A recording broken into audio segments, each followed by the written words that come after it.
I had the opportunity to meet and exchange views with a few leaders of countries and organizations, such as WTO Director Ngozi Okonjo-Iweala, World Bank Managing Director for Operations Axel von Trotzenberg, IMF Managing Director Kristalina Georgieva,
Chairman, the President of the Republic of the Philippines, His Excellency Ferdinand R. Marcos Jr. Thank you, Secretary Ricky Manalo of the DFA,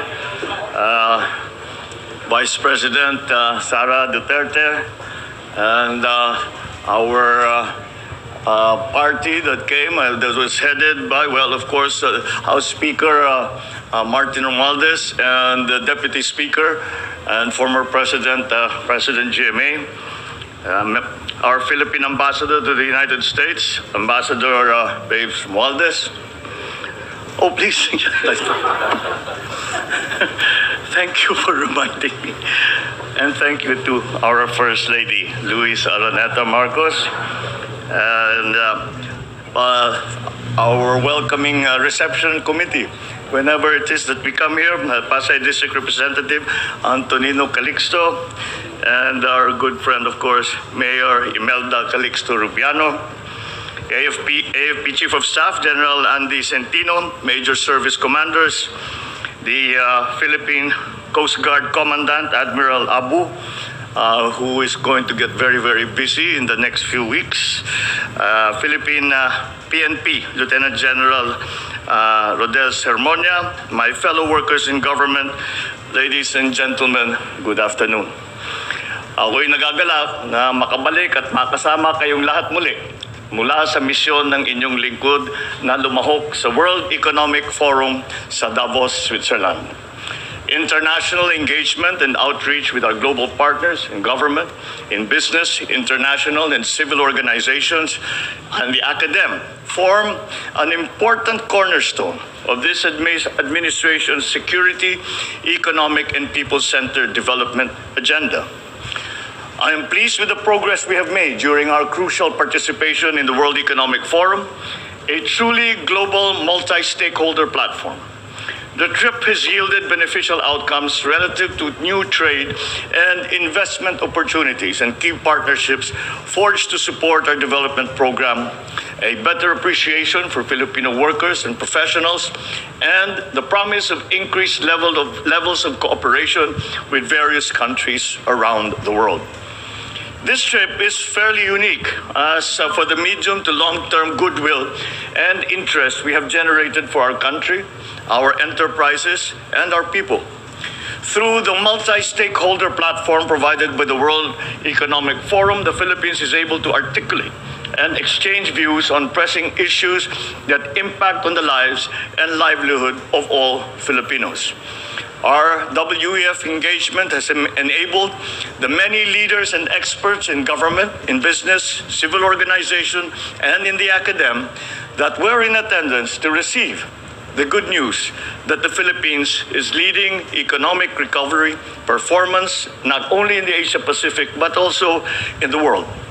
That the Philippines is not only driving economic growth, we are also helping mend the fissures that have fragmented the world of late and doing our part to avert economic crises.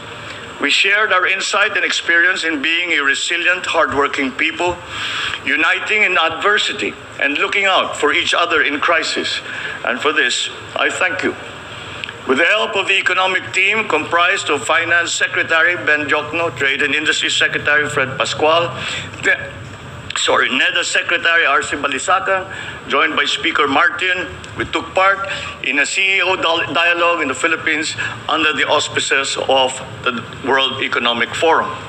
You will notice, of course, that Secretary Ben Jokno and Secretary R.C. Balisacan are not with us as they had remained to follow up meetings that were not scheduled but had become scheduled after we had met with the different economic leaders and political leaders in Davos. I also drew attention to the Philippines' work across trade and investment, monetary and fiscal policy, food and energy security, climate action, structural reforms, digitalization, public-private partnerships, health, nutrition, education, and other social services. I highlighted this administration's policies, including the Philippine Development Plan, the 8-point socio-economic agenda, and various other policies and legislations that spotlight the economic reforms of the Philippines that have led to our sustained growth, even post-COVID-19 and amidst the current global economic downturn. I also discussed our budget strategies, policies, programs, and projects for climate-resilient infrastructure and our flagship Build Better More, and our active policies toward public-private partnerships and other forms of collaboration in infrastructure. All these work is toward the fulfillment of a resilient, inclusive, and sustainable infrastructure ecosystem for the Philippines. I took the opportunity as well to consult with our friends and partners in Davos on the Sovereign Wealth Fund as a means for us to diversify our income sources to generate various welfare effects to the Filipino people, while recognizing that this is a collaborative work with experts and our lawmakers so that its final form is what we intend to be. And that discussion about the Sovereign Wealth Fund, the Maharlika Fund, was an interactive one, wherein not only did we present our ideas on what the fund should look like, but we asked them, what do you think would be most advantageous for the Philippines so as to allow the potential investments that you are thinking about bringing to the Philippines, and how the fund would be best designed to service that investment. I opened the panel session on moving towards nutrition security, where I discussed some of the efforts and goals that we have set to achieve food and nutrition security, and have provided ideas on how the global community can cooperate to expedite and ensure that our efforts remain effective.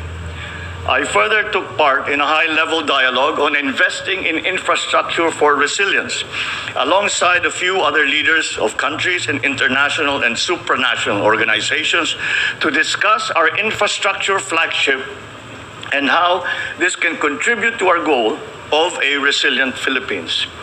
I met with the World Economic Forum founder and chairman emeritus, Klaus Schwab, who has become a dear friend of the Philippines, and we discussed partnerships and collaborations to help the Philippines sustain equitable and inclusive growth and provide for a better quality of life for Filipinos. I met with world leaders to discuss how we can further cooperate to ensure that lasting peace and prosperity for all are on the horizon. I had the opportunity to meet and exchange views with a few leaders of countries and organizations, such as WTO Director Ngozi Okonjo-Iweala, World Bank Managing Director for Operations Axel von Trotzenberg, IMF Managing Director Kristalina Georgieva, and former UK Prime Minister Tony Blair, to align and agree to push for common priorities and support for the multilateral trading system to benefit all. The process that we undertook really in Davos was not simply to highlight the new situation, the new economic situation, the new policies, and the new concepts that we are promoting in the Philippines today, but also to learn from the world leaders and the world economic leaders what part the Philippines can play in this fragmented world. That was the main theme in this entire forum, is how do we bring back cooperation in a fragmented world? And we are seen to play a part in that, and especially as a member state of ASEAN and as a leading economy in Asia. I was joined by leaders from the Philippine business community. We took part in several activities to help promote partnerships with our private sector economic leaders.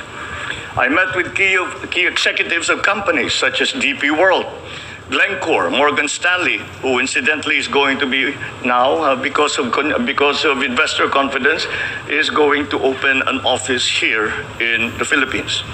The the business meetings held promise of new investments in many of our economic sectors, including mining, processing, digital solutions, logistics, telecommunications, renewable fuel, amongst others, and will enable our companies to participate deeper in global value chains. Finally, as ever, no visit will ever be complete without meeting our countrymen in Switzerland and the surrounding areas. We were serenaded, to our great surprise, by a young man by the name of Ivan Mendoza, grand finalist of The Voice of France, who astounded everyone, ourselves included, who showcased how Filipino talent is truly world-class and served as another shining example of how all Filipinos are individual ambassadors of goodwill in their own right. We will now be working to consolidate and develop these contacts and discussions that we have begun. The measure of success will be how much of this we can bring to fruition. That process has begun, and we will continue until we see the final results of these endeavors. Maraming salamat po sa inyong lahat at magandang hapon po.